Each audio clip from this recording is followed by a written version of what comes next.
બનાસકાંઠા જિલ્લાના ભાબર તાલુકામાં થયેલી એક હત્યાની ઘટનાનો ચોંકાવનારો ભેદ ભાબર પોલીસે ઉકેલી લીધો છે.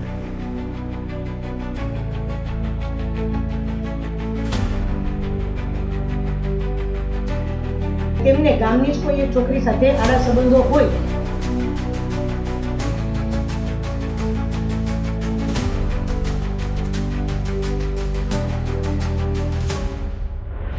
તેની લાશને ત્યાં જ રાયડાના ખેતરમાં ઠૂંઠાવની વચ્ચે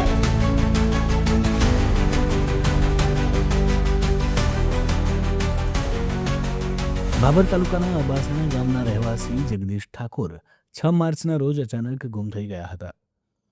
પરિવારજનોએ તેમને શોધખોળ કર્યા બાદ પોલીસમાં ગુમ થયાની ફરિયાદ નોંધાવી હતી.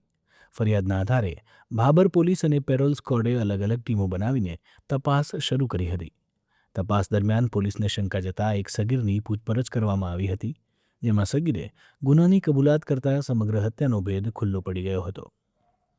પોલીસ તપાસમાં બહાર આવ્યું કે આરોપીઓએ જગદીશ ઠાકોરને વિશ્વાસમાં લઈને ખેતરમાં બોલાવ્યા હતા,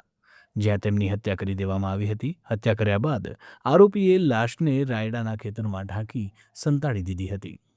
બીજા દિવસે આરોપીઓએ લાશને સ્વિફ્ટ કારમાં મૂકી ચારંડા પુલ પાસે આવેલી કચ્છ મુખ્ય નર્મદા કેનાલમાં ફેંકી દીધી હતી, જેથી પુરાવા નષ્ટ થઈ જાય. આ ઘટનાની જાણ થતાં ભાબર પોલીસ નર્મદા કેનાલ સુધી પહોંચી અને પાણીમાં તરતી હાલતમાં મળેલી લાશને બહાર કાઢી ભાબર સામૂહિક આરોગ્ય કેન્દ્ર ખાતે પોસ્ટમોર્ટમ માટે ખસેડવામાં આવી હતી. પોલીસ તપાસમાં આ સમગ્ર હત્યાનું કારણ આડા સંબંધ હોવાનું સામે આવ્યું છે. આ મામલે ભાબર પોલીસે એક સગીર આરોપી તેમજ અન્ય 3 આરોપીઓ અશોક શાંતિજી ઠાકોર, શાંતિજી ચહેરાજી ઠાકોર રહે અબાસણા તાલુકો ભાબર અને સુરેશભાઈ ઠાકોર રહે ઊંચોસણ તાલુકો સુઈગામની અટકાયત કરી હતી. આ તમામ સામે હત્યાનો ગુનો નોંધીને ભાબર પોલીસ મથકના પીઆઈ SD ચૌધરી દ્વારા વધુ તપાસ હાથ ધરવામાં આવી છે. આ કામની હકીકત એવી છે કે અશોકભાઈ હેમતજી ઠાકોર રહેવાસી અબાસના ભાબર વાળાઓએ ગત તારીખ 6/3/2026ના રોજ ભાબર પોલીસ સ્ટેશન ખાતે ગુમ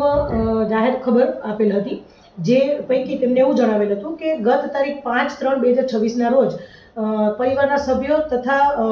ગુમ થનાર જગદીશભાઈ હેમતજી ઠાકોર ઉંમર વર્ષ 22 રહેવાસી અબાસના ઘરેથી રામનગર રોડ ઉપર આવેલા ગૌચરના ખુલ્લા મેદાન પર બેસવા જાઉં છું એવું કહી અને ઘરેથી નીકળેલ, જે સવાર સુધી પરત ના આવેલ, એ બાબતની તારીખ 6/3/2026ના રોજ ભાભર પોલીસ સ્ટેશન ખાતે ગુમ જાણવા જોગ દાખલ કરેલ હતી. એના તપાસની હકીકત મળતા અને તપાસ દરમિયાન ખબર પડતા માહિતી એવી મળેલ કે તેમને ગામની જ કોઈ એક છોકરી સાથે આડા સંબંધો હોય અને તે બાબતની હકીકત મળતા પોલીસની અલગ અલગ ટીમો બનાવી અને એ બાબતે તપાસ કરતા બાળ કિશોર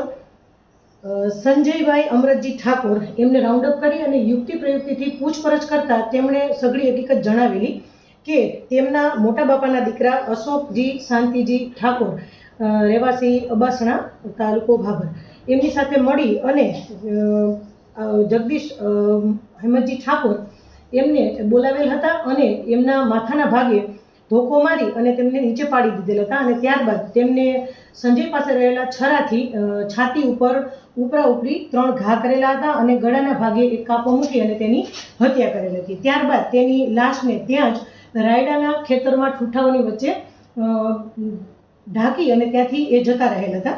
અને ત્યારબાદ ઘરે જઈ અને પ્લાસ્ટિકના કોથળામાં પેક કરી અને ત્યાં છુપાવી દીધેલ અને બીજા દિવસે એના બાપા શાંતિજી ચહેરાજી ઠાકોરને વાત કરેલ કે લાશને સગે વગે કરવા બાબત તેઓએ જણાવેલ કે રાત્રિના દરમિયાન 11-12 વાગ્યાના અરસામાં બીજા દિવસે તેઓએ ત્યાંથી સંતાડેલી લાશ કાઢી અને શાંતિજીએ પોતાના ભાણેજ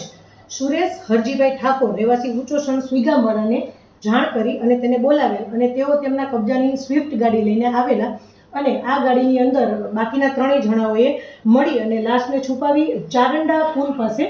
નર્મદાની કેનાલની ઉપરથી લાશને તેમાં ફેંકી દીધેલ. આવી હકીકત જણાવતા અમોએ અલગ અલગ ટીમ બનાવી અને લાશની શોધખોળ શરૂ કરેલ, જેમાં લાશની હેડ કોન્સ્ટેબલ જામાભાઈ જગાભાઈ એ ચારંડા પુલ પાસે કેનાલમાં પાણીમાં ઉતરી અને શોધખોળ કરતા ત્યાંથી લાશ મળી આવેલ હતી અને તેને બહાર લાવતા તેની ઓળખ વિધિ કરતા તે જણાઈ આવેલ કે તે મરણ જનાર જગદીશજી હેમતજી ઠાકોરની જ લાશ હોય તેનું અમે PM કરાવેલ હતું. ત્યારબાદ ભાભર પોલીસ અને પેરોલની સ્કોડની અલગ અલગ ટીમો બનાવી અને નાસ્તા ફરતા આરોપીઓને